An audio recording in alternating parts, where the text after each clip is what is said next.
Welcome to our channel. If you want to calculate mortgage payments, quick guide. Follow these simple instructions to make sure to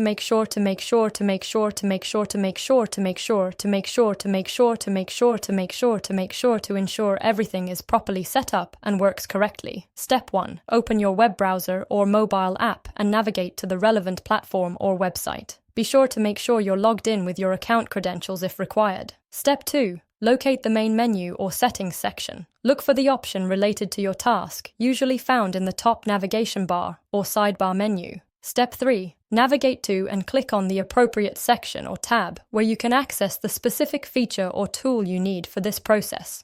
Step 4. Carefully follow the on-screen prompts carefully.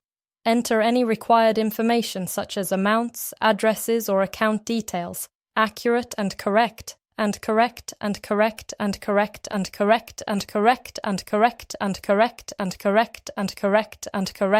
correctly to avoid errors. Step 5. Thoroughly review all the information you've entered before proceeding. Double-check that everything is correct to prevent any issues or delays.